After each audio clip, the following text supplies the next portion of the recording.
Hello friends, मी Vishakha. Global online मराठीमध्ये आपल्या सर्वांचं स्वागत आहे. आजच्या सेशनमध्ये आपल्याला संत गाडगेबाबा अमरावती युनिव्हर्सिटी एम.पेट 2022साठी रिसर्च मेथॉडॉलॉजी या विषयावरचे एम-सी-क्यूज बघायचे आहेत. जसं की आपल्याला माहिती आहे 50% क्वेश्चन्स या एक्झाममध्ये रिसर्च मेथॉडॉलॉजीवरती आहेत. सो आपण या व्हिडिओ सीरीज थ्रू पूर्ण रिसर्च मेथॉडॉलॉजी कंप्लीट करणार आहोत. तर आपलं या विषयावरचं सेकंड लेक्चर आहे. ऑलरेडी एक लेक्चर कंप्लीट झालेलं आहे रिसर्च मेथॉडॉलॉजीवरचं.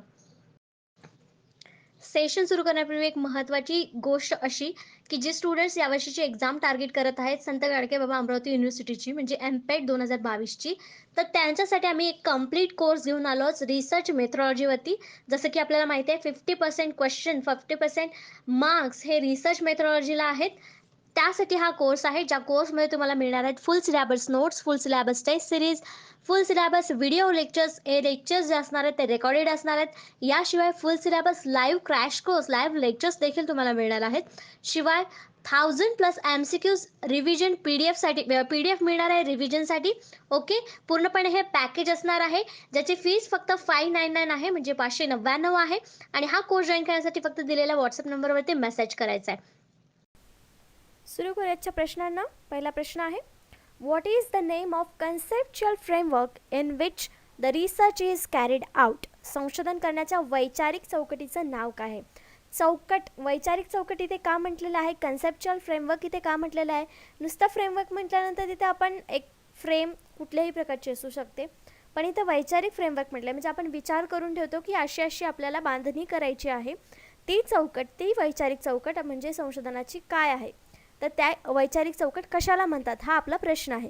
आपले ऑप्शन्स आहेत रिसर्च हायपोथेसिस संशोधन गृहीतक, सिनॉप्सिस ऑफ रिसर्च संशोधन सारांश, रिसर्च पॅराडिम म्हणजे संशोधन नमुना आणि रिसर्च डिझाईन संशोधन डिझाईन ज्याला म्हणतो आपण संशोधन रचना. त्याचं करेक्ट आन्सर आहे डी रिसर्च डिझाईन संशोधन रचना.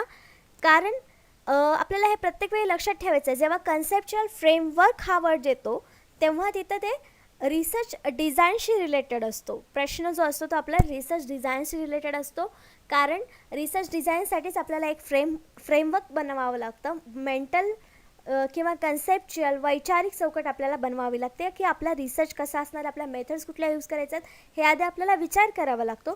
नंतर त्या कागदावर उतरवावं लागतात आणि नंतर मग आपल्याला ते इम्प्लिमेंट करावं लागतं आपल्या रिसर्चमध्ये. म्हणून जिथे जिथे फ्रेमवर्क वर्ड येईल तिथे तिथे आपल्याला रिसर्च डिझाईन हा वर्ड लक्षात ठेवायचा आहे किंवा ती कन्सेप्ट इथे आपल्याला लक्षात ठेवायची आहे. मग आपलं करेक्ट आन्सर इथे काय आलेलं आहे डी. तर रिसर्च डिझाईन काय आहे? Research design is a framework of research methods and techniques chosen by the researcher. जसं मी म्हटलं की रिसर्चर्सकडून हे मेथड्स आणि टेक्निक ठरवण्यासाठी फ्रेमवर्क असतं.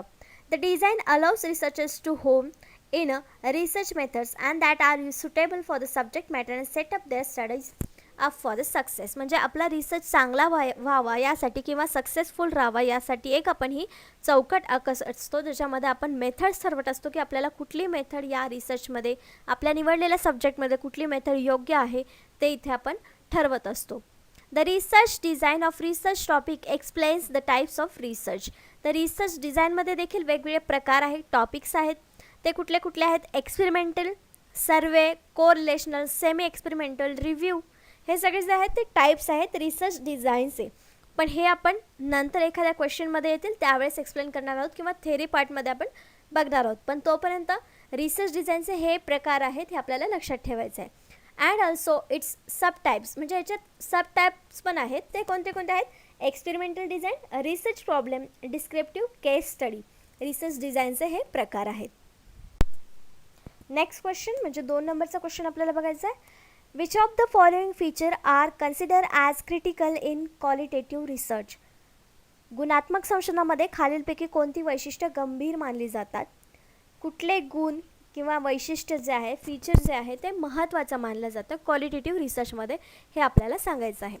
आपले ऑप्शन्स आहेत collecting data with the help of standardise research tools म्हणजे प्रमाणित संशोधन साधनांच्या मदतीने डेटा गोळा करणे हे महत्त्वाचं वैशिष्ट्य आहे, की त्यापेक्षा वेगळे 3 आहेत अजून ते बघूयात. Design sampling with probability sample techniques संभाव्यतेच्या नमुन्यांच्या तंत्रासह नमुना तयार करणे. Collecting data with bottom up empirical evidence तळात अनुभवजन्य पुराव्यांसह डेटा गोळा करणे. Gathering data with top down schematic evidence top down योजनाबद्ध पुराव्यांसह डेटा संकलित करणे. तर या सगळ्याच महत्त्वाच्या गोष्टी वाटतात आपल्याला एखादा रिसर्च तयार करताना. पण क्वालिटेटिव्ह रिसर्चचा महत्त्वाचा गुण काय आहे, तर आपल्या इथे करेक्ट आन्सर असणार आहे C, collecting data with bottom up empirical evidence. का, तर आपल्याला जेव्हा आपण रिसर्च करतो तेव्हा तळापासून ते पूर्ण डोक्यापर्यंत किंवा वरचा जो हाय पॉईंट आहे तिथपर्यंत माहिती गोळा करावी लागते, डेटा कलेक्शन करावं लागतं. पण सोबत त्याला त्याचे पुरावेही लागतात. म्हणजे आपण कशाद्वारे ही माहिती खरी म्हणतोय किंवा तो त्याचा काय उपयोग आहे किंवा कुठून ही माहिती मिळवलेली, त्याचा स्रोत जो आहे तो व्हॅलिड आहे की नाही, ह्या सगळ्या माहिती आपल्याला एक्सप्लेन कराव्या लागतात, एव्हिडन्स द्यावे लागतात, पुरावे द्यावे लागतात. तेव्हा तो एक अनुभवजन्य रिसर्च, क्वालिटेटिव्ह रिसर्च असा मानला जातो. म्हणजे हे एक गंभीर महत्त्वाचं नाजूक असं एक वैशिष्ट्य आहे गुणात्मक संशोधनाचं, असं आपण म्हणू शकतो. म्हणजे आपल्या इथे करेक्ट आन्सर सी आहे. टॉप डाऊन आणि बॉटम अप हे दोन वेगवेगळे प्रकार आहेत आपले डेटा कलेक्शनमधले, डेटा कलेक्शन मेथड्सचे. तर ते आपण एक्सप्लेन करून घेऊया. Top down data collection method involves creating an overarching system of data collection and analysis before detailing and fleshing out subsystems under it. This subsystem can then have even more details and refined subsystems beneath them as appropriate.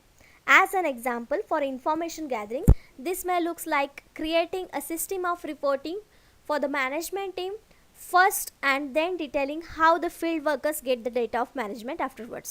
तर top डाऊनमध्ये कसं आहे, जसं मी bottom up सिस्टीममध्ये काय आहे की तळापासून ते वरपर्यंत आपल्याला डेटा कलेक्शन करायचा असतो. तर या उलट टॉप डाऊनमध्ये आहे, म्हणजे सुरुवातीपासून ते तळापर्यंत. जसं एक उदाहरण त्यांनी दिलेलं आहे आपल्याला की एक मॅनेजमेंट टीम आहे ज्याच्यामध्ये मॅनेजर सगळ्यात वरती आहे. डेटा कलेक्शन करताना मॅनेजरला सगळ्यात वरती धरावं लागेल, त्याला आधी विचारावं लागेल, आपली माहिती घ्यावी लागेल त्याच्याकडून. त्यानंतर मग जे काही वर्कर्स आहेत, मॅनेजर, नंतर ज्युनियर मॅनेजर, जे काय आहेत, वर्कर्स आहेत, एम्प्लॉई आहे, एंट्रन आहेत, असे वेगवेगळे प्रकार असतात. मग त्यांचासुद्धा समावेश त्याच्यामध्ये होतो. पण कसा, टॉप डाऊन, म्हणजे मॅनेजरपासून ते एंटर्नपर्यंत. नंतर काय आहे, बॉटम अप. जसं टॉप डाऊन आहे तसंच बॉटम अप आहे. मग बॉटम अपमध्ये काय असणार आहे, तर वर्करपासून स्टार्टिंग करणार आपण ते मॅनेजरपर्यंत पोहोचणार डेटा कलेक्शनच्या मेथडमध्ये. तरी पण आपण बघूया. Bottom up data collection methods involve piecing together system at the field level to give rise to more complex system further up the information ladder, in the process making this original system subsystem within the final design. This requires the elementary of bottom rung systems to be splashed out in a great detail before connecting them together to form the largest system.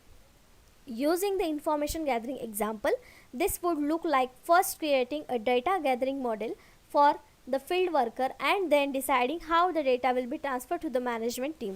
त्याच्यामध्येच आपण जसं सांगितलं की मॅनेजमेंटचे एक उदाहरण घेतलं, तसेच इथे वर्करपासून स्टार्ट केलं आणि मॅनेजमेंट टीमपर्यंत आपण पोहोचलो बॉटम अप सिस्टीममध्ये. हे दोन वेगवेगळे डेटा कलेक्शनच्या मेथड आहेत, top down and bottom up. Next question, third नंबरचा, how is random sampling helpful. यादृच्छिक सॅम्पलिंग कसे उपयुक्त आहे. आपल्याला माहिती आहे की सॅम्पलिंगचे वेगवेगळे प्रकार आहेत प्रोबॅबिलिटी आणि नॉन प्रोबॅबिलिटी सॅम्पलिंगमध्ये. तर हा एक प्रकार आहे रँडम सॅम्पलिंग. तो कसा उपयुक्त ठरतो.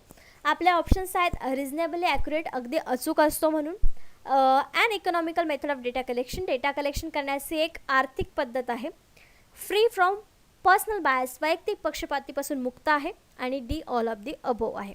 तर इथे रँडम सॅम्पलिंग म्हणजे काय की रँडम एखादा म्हणजे कुठलाही एक सॅम्पल निवडायचा, जो अवेलेबल असेल त्याच्यातून कुठलाही एखादा आपल्याला निवडायचा आहे सॅम्पल. म्हणजे समजा 10 व्यक्ती आहेत जे आपल्याला एखादा गोष्ट म्हणजे शाळेतल्या शिक्षणाविषयी आपल्याला डेटा कलेक्शन करताना त्यांचं मत काय आहे हे आपल्याला जर गोळा करायचं असेल तर त्यामध्ये 10 व्यक्तींची मतं वेगवेगळी असतील. मग 10 मतांची 10 सॅम्पल्स घेण्याची गरज नाही आहे. त्यातले आपण 3-4 घेतले, एक 2 नंबरचा, नंतर 5 नंबरचा, नंतर 7 नंबरचा, असे 2-4 जर सॅम्पल घेतले तर ते रँडम सॅम्पलिंग होणार. 10च्या 10 न घेता त्यातले फक्त सिलेक्टिव्ह रँडम सॅम्पल्स आपण सॅम्पलिंगसाठी घेणार आहोत रिसर्चसाठी. त्याला आपण रँडम सॅम्पलिंग म्हणतो. याला आपण डिटेलमध्ये बघू. पण याचं करेक्ट आन्सर आहे डी ऑल ऑफ दी अबो. का तर रॅन्डम सॅम्पलिंग जसं मी सांगितलं की जे अवेलेबल आहे त्याच्यातून आपल्याला निवडायचे असतात, म्हणून ते अगदी अचूक देखील असतात. अँड इकॉनॉमिकल मेथड आहे, म्हणजे डेटा संकलनाची एक आर्थिक पद्धत आहे, कारण त्याच्यामध्ये जास्त सर्च करावं लागत नाही किंवा ट्रॅव्हलिंग खर्च आपल्याला तिथे पडत नाही, म्हणून ही एक आर्थिक म्हणजे कमी पैशामध्ये होणारी सॅम्पलिंग आहे. फ्री फ्रॉम पर्सनल बायस, वैयक्तिक पक्षपातीपासून मुक्त आहे, कारण कुठलाही एखादा व्यक्ती घेतो तिथे आपलं मत नसणार आहे, जो व्यक्ती समोर आपल्याला येणार आहे ती सॅम्पलिंगसाठी आपल्याला उपयोगी येणार आहे. म्हणून इथे तिन्ही ऑप्शन्स जे आहेत आपले ते करेक्ट आहेत, तिथे आपल्याला उपयुक्त आहेत, म्हणून आपलं करेक्ट आन्सर तिथे आलेला आहे D all of the above वरील सर्व. Random sampling is a part of sampling technique in which a sample has equal probability of being chosen. A sample chosen randomly is meant to be an unbiased representation of total population. जे वैशिष्ट्य आपण आपल्या प्रश्नाच्या ऑप्शन्समध्ये बघितली तीच वैशिष्ट्य आपल्याला इथे सांगितलेलं आहेत रॅन्डम सॅम्पलिंगची, की हे एक टेक्निक आहे जे प्रोबॅबिलिटी इक्वल प्रोबॅबिलिटी असते, म्हणजे कुठल्याही व्यक्तीची निवड होण्याची याच्यामध्ये शक्यता असते, की फक्त एकाच ग्रुपचा व्यक्ती तिथे आला पाहिजे असं नाही, तर तिथे प्रोबॅबली रॅन्डमली आपण व्यक्ती सिलेक्ट करू शकतो रिसर्चसाठी सॅम्पल म्हणून. पण याचाच अर्थ हे कशामुळे म्हणजे अनबायस असण्याचे पक्षपातीपणा इथे होऊ शकत नाही, कारण ते आपण रॅन्डमली चॉईस करतो. अशा प्रकारे रॅन्डम सॅम्पलिंग आपण एक्सप्लेन करू शकतो की रॅन्डम सॅम्पलिंग काय आहे. ते एक टेक्निक आहे प्रोबॅबिलिटी सॅम्पलिंगचं. प्रोबॅबली त्याच्यामध्ये चूज होऊ शकतात एक सॅम्पल्स आणि अनबायस असतं. नेक्स्ट क्वेश्चन बघतो आपण 4 नंबरचा. A research intents to explore the result of possible factors for the organisation of effective midday meal intervention which research method will be the most appropriate for this study. एक संशोधन प्रभावीपणे mid day जेवण हस्तक्षेपांच्या संस्थेच्या संभाव्य घटकांच्या परिणामांचा शोध घेण्याचा विचार करते, तर या अभ्यासासाठी कोणती संशोधन पद्धत सर्वात योग्य असेल असा आपला प्रश्न आहे. आपल्याला मिड डे मील माहिती आहे. मिड डे मील जी स्कीम होती स्कूल्समध्ये जे स्टुडंट्स आहेत त्यांना पोषक आहार मिळावा यासाठी स्कूलमध्ये इंटरव्हलमध्ये जेवण दिलं जायचं. आता लॉकडाऊनमुळे शाळा तर बंद आहेत, पण त्यांच्या अंतर्गतच काही स्टुडंट्सच्या अकाउंटवरती पैसे जमा करण्याची स्कीम गव्हर्नमेंटने काढलेली आहे. मिड डे मीलच्या बदल्यात म्हणता येईल किंवा त्याच्या अंतर्गत म्हणता येईल. पण हे मिड डे मीलचं जेव्हा आपल्याला परिणामांचा अभ्यास करायचा आहे तेव्हा कुठली संशोधन पद्धत आपल्याला इथे योग्य ठरणार आहे हे सांगायचं आहे. तर ऑप्शन्स आहेत डिस्क्रिप्टिव्ह सर्वे मेथड्स, वर्णनात्मक सर्वेक्षण पद्धत, हिस्टोरिकल मेथड, ऐतिहासिक पद्धत, एक्स पोस्ट फॅक्टो मेथड, आधीची post facto method, experimental method, प्रायोगिक पद्धत. तर इथे करेक्ट आन्सर आहे आपला C ex post facto method. Ex post facto method इथे का आलं आपलं आन्सर, कारण इथे एक स्कीम लागू झालेली आहे ऑलरेडी, त्याच्यावरती काम चालू आहे, पण त्याच्या परिणामांचा अभ्यास आपण फ्युचरमध्ये करतो आहे. मग त्याच्या परिणामांचा अभ्यास आपण करतो आहे, तर तो एक्स पोस्ट फॅक्टो मेथड असणार आहे, एक्स पोस्ट फॅक्टो रिसर्च असणार आहे. म्हणून आपल्या इथे करेक्ट आन्सर सी आलेला आहे. मग आपण बोलू शकतो की हिस्टॉरिकल मेथड का नाही, ती हिस्ट्री नाही आहे, घडून गेलेली घटना नाही आहे, कंटिन्यू होती आहे पण आधीपासून होती आहे, त्याच्या परिणामांचा अभ्यास करतोय आपण, म्हणून ते एक्स पोस्ट फॅक्टो मेथड इथे आहे. Ex post facto study or after the fact research is category of research design in which the investigation starts after the fact has occurred without interference from the researchers. The majority of social research in context which it is not possible to acceptable to the manipulate and characteristics of human participants is based on ex post facto research design. त्या x post फॅक्टोचं वैशिष्ट्य असं आहे की हे fact जसेच्या तसं मांडतं, ह्याच्यामध्ये human interference काय नसतो किंवा होण्याचे चान्सेस हे कमी असतात. म्हणजे आपली मिड डे मीलची जी स्कीम आहे त्याचा परिणाम आपल्याला आत्ता या प्रेझेंट डेमध्ये दिसतोय आणि आपण मागच्या एक्स पोस्ट फॅक्टोवरून त्याचे परिणाम काढतोय, म्हणजे त्याच्यामध्ये कुठलाच इंटरफेरन्स नसणार आहे. जो ऑलरेडी त्याच्यावरचा परिणाम दिसून आलेला आहे तोच आपल्याला इथे आपल्या रिसर्चमध्ये मांडावा लागणार आहे. कुठलाही व्यक्ती किंवा व्हेरिएबल त्याच्यामध्ये मॅनिप्युलेशन करू शकत नाही, हे त्याचं कॅरेक्टरिस्टिक्स आहे.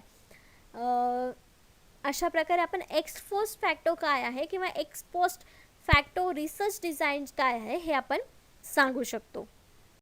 नेक्स्ट क्वेश्चन आहे 5th नंबरचा. In order to pursue the research which of the following is priorly required. संशोधनासाठी पुढीलपैकी कोणत्या गोष्टीची पूर्तता करणे आवश्यक आहे, म्हणजे संशोधनासाठी खालीलपैकी कुठली गोष्ट सर्वात आवश्यक आहे. ऑप्शन्स आहेत डेव्हलपिंग अ रिसर्च डिझाईन, संशोधन डिझाईन विकसित करणे, फॉर्म्युलेटिंग अ रिसर्च क्वेश्चन, संशोधन प्रश्न तयार करीत आहे. Deciding about the data analysis procedure, data विश्लेषण प्रक्रियेबद्दल निर्णय घेत आहे. फॉर्म्युलेटिंग अ रिसर्च हायपोथेसिस, संशोधक गृहीतक बनवणे. तर इथे आपल्याला कुठली गोष्ट सर्वात आवश्यक आहे हा प्रश्न आहे. तर हायपोथेसिस, डेटा ॲनालिसिस ह्या सगळ्या नंतरच्या स्टेप्स आहेत रिसर्चच्या.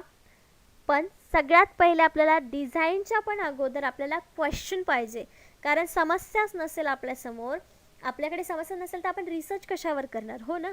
म्हणून तिथे क्वेश्चन आपल्याला आधी फॉर्म करता आला पाहिजे, प्रश्न तयार करता आला पाहिजे.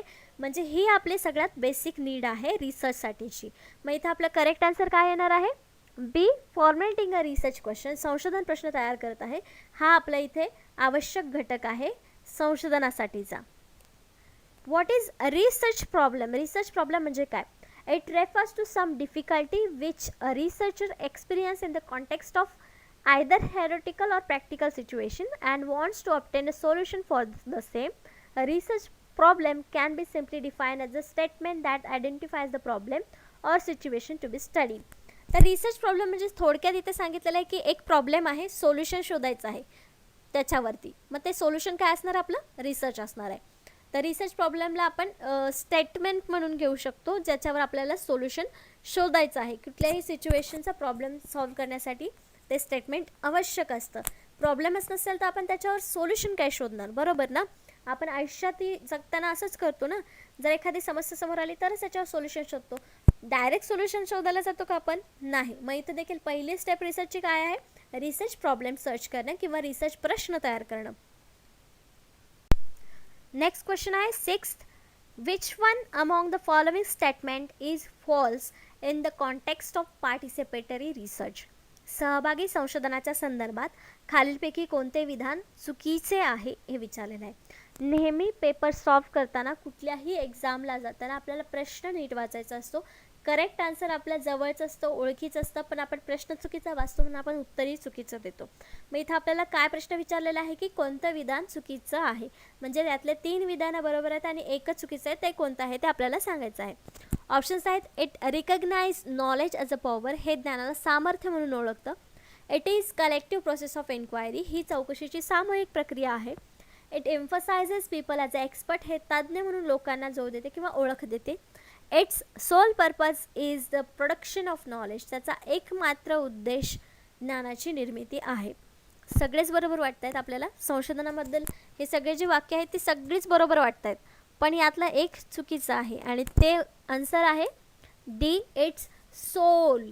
सोल जो आहे तो चुकीचा वर्ड आहे इथे. Its purpose is to production of knowledge, हे आन्सर आपलं विधान स्टेटमेंट बरोबर झालं असतं, पण आपला इथं इट्स सोल पर्पज म्हटलेलं आहे, म्हणजे एकमात्र उद्देश दिलेला आहे.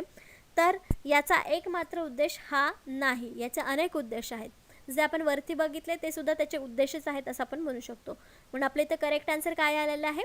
डी, हे विधान चुकीचं आहे. सहभागी संशोधन, पार्टिसिपेटरी रिसर्चच्या रिलेशन कॉन्टेक्स्टमध्ये.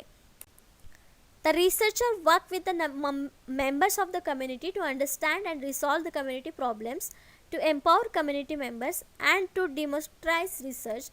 The methods of participatory research includes group discussions of personal experience, interviews, surveys, analysis and public documents. तर पार्टिसिपेटरी रिसर्च म्हणजे आपल्याला माहिती आहे की सगळे पार्टिसिपेट करून तिथं रिसर्च होतो आणि त्यामध्ये कुठल्या कुठल्या मेथड्स यूज होतात. तर group discussion, personal experience, interviews, surveys, analysis of public documents, या सगळ्याचा तिथे वापर होतो पार्टिसिपेटरी रिसर्चमध्ये.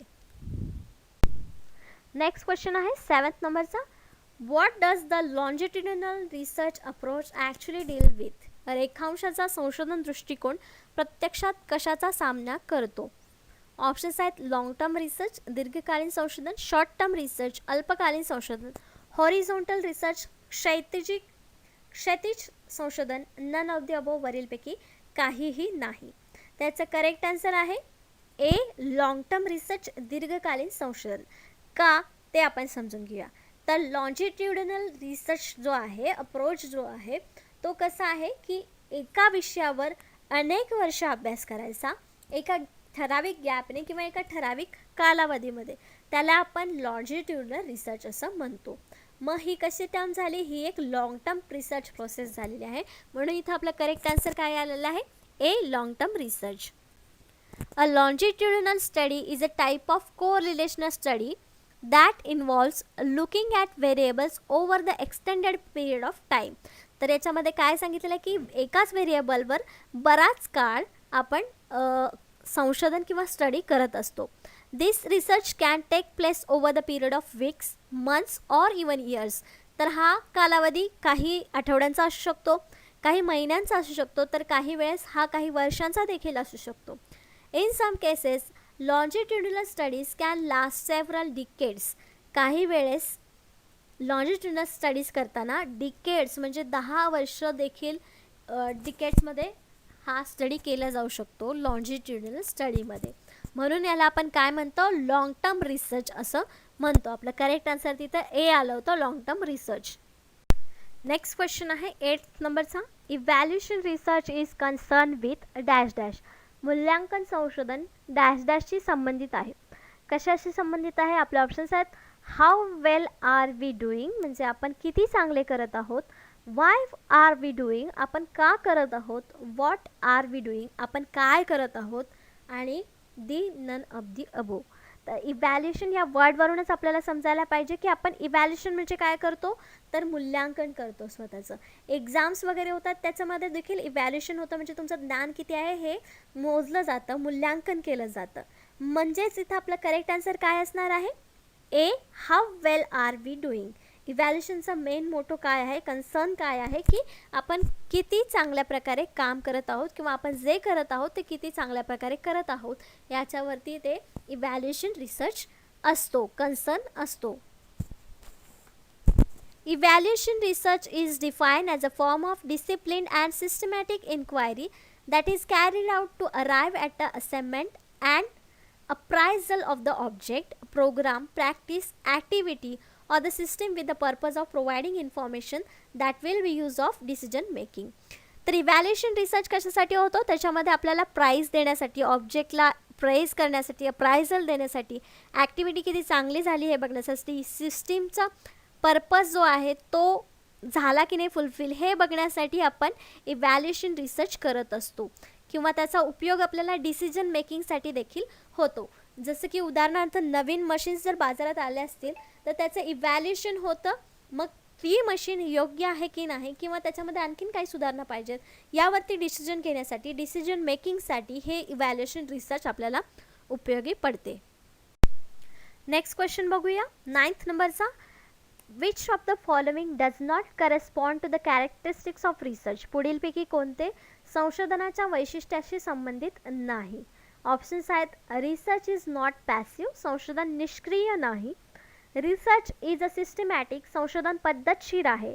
Research is not a problem oriented, संशोधन ही समस्या प्रधान नाही. Research is a not process, संशोधन ही एक प्रक्रिया नाही.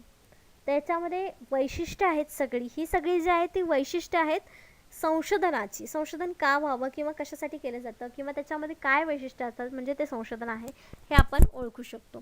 तर एक एक आपण बघूया ज्याच्यामध्ये आपल्याला एक संबंधित नाही असं ओळखायचं आहे. तर research is a not passive, संशोधन निष्क्रिय नाही. बरोबर आहे ना, संशोधन आपलं ॲक्टिव्ह असतं, त्याच्यामध्ये सतत काहीतरी क्रिया करावी लागते म्हणजे ते ॲक्टिव्ह असतं.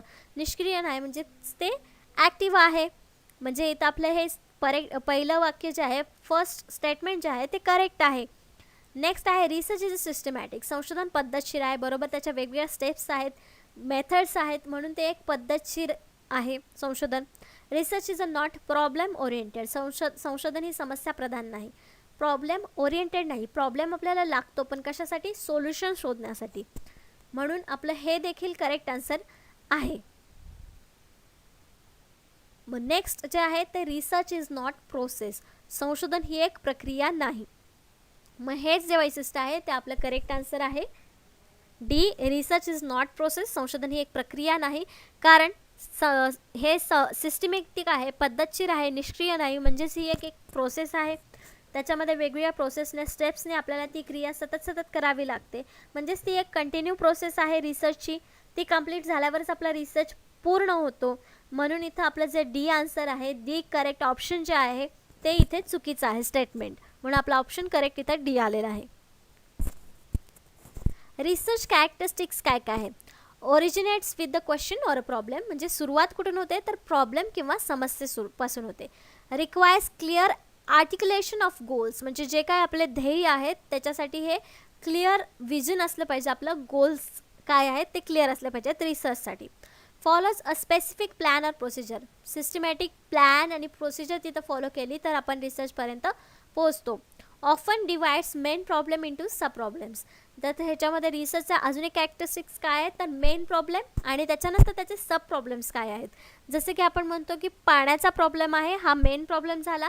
सब प्रॉब्लेम्समध्ये काय आहे ना, त्याचं पाणी कमी आहे की जास्त आहे, म्हणजे हिमालयामधला बर्फ वितळतोय ते पाणी जास्त होणार आहे.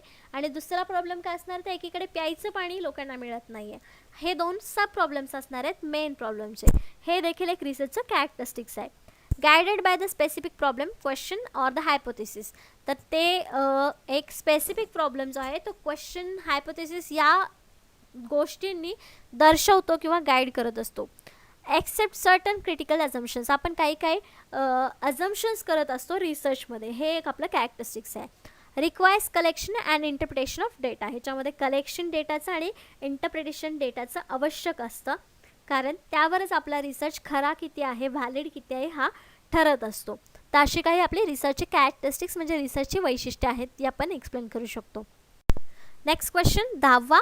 Which of the following options are the main task of research in modern society, आधुनिक समाजातील संशोधनाची मुख्य कामे कोणती आहेत किंवा मुख्य कार्य कोणते आहेत. Options: to learn new things, नवीन गोष्टी शिकण्यासाठी. To keep pace with the advancement in knowledge, ज्ञानाच्या प्रगतीमध्ये गती ठेवण्यासाठी. To systematically exam and critically analyse the investigation sources with the objective, उद्देशाने तपासणी स्रोतांचे पद्धतशीरपणे परीक्षण करणे आणि त्याचे विश्लेषण करणे. डी ऑल ऑफ दी अबो, तर आपलं इथं करेक्ट आन्सर असणार आहे डी ऑल ऑफ दी अबो. हे सगळेच उद्देश आपल्याला संशोधनासाठी आवश्यक आहेत किंवा मुख्य कार्य आहेत संशोधनाचे असं आपण म्हणू शकतो, म्हणून इथं आपलं करेक्ट आन्सर डी आलेलं आहे. तिन्ही गोष्टीवरची मुख्य कार्य जे आहेत ते आधुनिक समाजामध्ये संशोधनाचे आहेत असं आपण म्हणू शकतो. तर इथे अजून काही कार्य दिलेले आहेत टू मॉडर्न सोसायटीमध्ये रिसर्चची, ते असे: to keep pace with the advancement in knowledge, जे आपण आत्ता बघितलं. टू डिस्कवर न्यू थिंग्स, नवीन गोष्टी शोधण्यासाठी देखील हे रिसर्च आवश्यक आहे मॉडर्न सोसायटीमध्ये. To write critique in the earlier writings, म्हणजे जे काय आधी जास्त गोष्टी झालेल्या आहेत त्याच्यावरती क्रिटिक गोष्टी लिहिण्यासाठी नवीन मॉडर्न सोसायटीमध्ये हे संशोधन होणं गरजेचं आहे. To systematically examine and critically analyse the investigation source with the objectivity, जो आपण मागे बघितला आहे पॉईंट. आणि हे चारही जे ऑप्शन्स आहेत ते बरोबर आहेत, म्हणजे तिन्ही ऑप्शन आपले करेक्ट आहेत. तिन्ही कार्य मॉडर्न सोसायटीमध्ये संशोधन करत असतो, म्हणून आपलं करेक्ट आन्सर दी आलं होतं all of the above. Thank you. आजच्या लेक्चरचे 10 प्रश्न आणि 10 कन्सेप्ट आपल्या इकडेच संपलेले आहेत. नेक्स्ट सेशनमध्ये आपण नवीन 10 कन्सेप्ट शिकणार आहोत, ज्या कन्सेप्ट आपल्याला रिसर्च मेथॉलॉजीमध्ये मिळतात आणि आपल्याला पूर्ण सिलॅबस अशा प्रकारे कवर करायचा आहे येणाऱ्या पेट एक्झामला क्लिअर करण्यासाठी. आजच्या सेशनसाठी थँक्यू.